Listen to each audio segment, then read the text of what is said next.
Hi friends, நேற்று எட்டயபுரம் அதாவது கோவில்பட்டி பக்கத்தில் இருக்கு பார்த்தீங்களா, அந்த ஊருக்கு போயிருந்தோம். அங்கே வந்து மார்க்கெட் வந்து நல்லா பெருசாக தான் இருக்கும், ரோடெல்லாம் அகலமாக.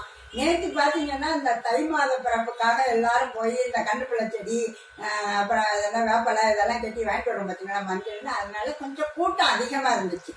அதனால ஒரு போலீஸ்கார் வேற அந்த இப்படி டீ படி அந்த பாதை வந்து நாங்கள் இப்படி உள்ள போனோம். அதில் டீயே மார்க்கெட்டில் என்ன, அதனால சரி அங்க உள்ள போறது கஷ்டம் சொல்லி நாங்க ரொம்ப நல்ல பிள்ளையா இந்த பக்கத்திலேயே உள்ள நுழைஞ்ச உடனே வெளியே வச்சுட்டோம். ரோட்ல அந்த ஓரமா, அதாவது நடுவுல எல்லாம் வைக்கலங்க, நல்ல ஓரமா நான் இறங்குற அளவுக்கு தான் அந்த வாய்க்கால் லைன்ல இடம் இருந்துச்சு. அந்த அளவுக்கு ஓரமா வச்சு நாங்க இறங்கி வந்துட்டோம். ஆனா எங்க பின்னாடி வந்துச்சு ஒரு டாடா சைஸ்ல ஒரு பெரிய வண்டி.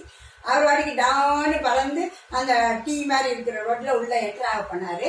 போலீஸ்கார் வந்து இல்லை உள்ள போகக்கூடாது, இந்த பக்கம் வந்து மார்க்கெட்ல வந்து கூட்டமா இருக்கு, அதனால ரிவர்ஸ் எடுத்து பின்னாடி போங்கன்னாரு. நாங்க அந்நேரம் தான் அந்த வண்டியை தாண்டி மார்க்கெட் லைன்ல உள்ள போயிட்டோம்.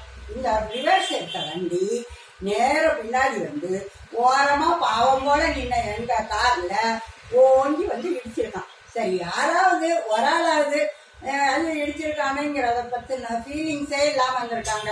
நாங்களும் ரொம்ப கூலா அங்க போய் கருவேப்பிள்ளை கண்ணுப்பிள்ளை செடி வேப்பலை எல்லாத்தையும் வாங்கிட்டு மஞ்சள் வாங்கிட்டு வந்து கார் கதவை திறந்தா திறக்கவே மாட்டேங்குது. அப்புறம் தான் பாக்குறோம் கார் சைட்ல ஒரு பெரிய சொட்டை. அப்புறம் கஷ்டப்பட்டு இழுத்தோம், கைப்பிடி திறந்துச்சு, உள்ள வச்சுட்டோம். உடனே பக்கத்துல கேட்டோம், ஒரு ஒர்க் ஷாப் மாதிரி வேலை பார்த்துட்டு இருந்தாங்க நடு ரோடு வரைக்கும். அவங்க வண்டியெல்லாம் நின்றுச்சு. அதனாலதான் கண்டா இவன் ஓரமா எடுக்கிறேன்னு எங்க வண்டியில இடிச்சிட்டாரோ என்னமோ அந்த ஸ்மோக்கர். உடனே நீ கேட்டா சிசிடிவி கேமரால பாருங்க யார் இடிச்சான்னு தெரியும் அப்படின்னாங்க. சிசிடிவி கேமராவை முன்னப்பின்ன தெரியாத ஊர்ல யாருக்கிட்ட அங்க போய் மார்க்கெட்ல கேட்கறது, யார் வச்சிருக்கீங்கன்னு கொடுக்க மாட்டாங்க. போலீஸ்ல போய் கம்ப்ளைண்ட் பண்ணவே எங்களுக்கு அந்த டைத்துல நேரம் இல்லை. ஏன்னா மணி நாங்க போகும்போதே 5:30. அதனால எங்களுக்கு ஒரு 6:30 எங்க ஊருக்கு வர வேண்டி இருந்துச்சு. சரி, இனிமே கம்ப்ளைண்ட் பண்ணிக்கலாம் அப்படின்னு சொல்லிட்டு நினைச்சோம். அப்புறம் யோசிச்சு பார்த்தோம், சின்ன சொட்டை தானே இடிச்சிட்டு போயிருக்கான், பணா போகுதுன்னு சொல்லி வண்டி எடுத்துட்டு ஊருக்கு வந்துட்டோம். சிவகாசிக்கு வந்து கதவை திறக்கிறோம், பின் கதவு திறக்கவே மாட்டேங்குது.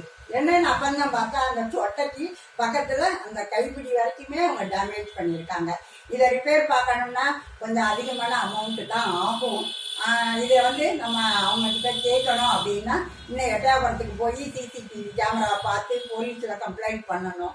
அதனால ஓரமாக வண்டி நிறுத்திருக்கோம், நம்ம வாட்டுக்கு போயிடக்கூடாதுங்க எங்கேயுமே. யாராவது ஒரு ஆளை கூட காவலுக்கு வச்சுட்டு போகலாம் போல. இந்த ரிவர்ஸ் எடுக்கிறவங்க இல்லைன்னா வந்து டொம்முன்னு இடிச்சு இந்த மாதிரி கைப்பிடியே திறக்க முடியாமல் பண்ணிடுறாங்க. கொஞ்சமாவது அவங்க யோசிச்சிருக்கணும். அவ்வளோ உடச்சிருக்காங்க, ஒரு எக்ஸ்கியூஸாவது கேட்கணுமா இல்லையா? அது எதுவுமே கிடையாது, உடச்சு போட்டா விளையாடி போயிட்டாரு.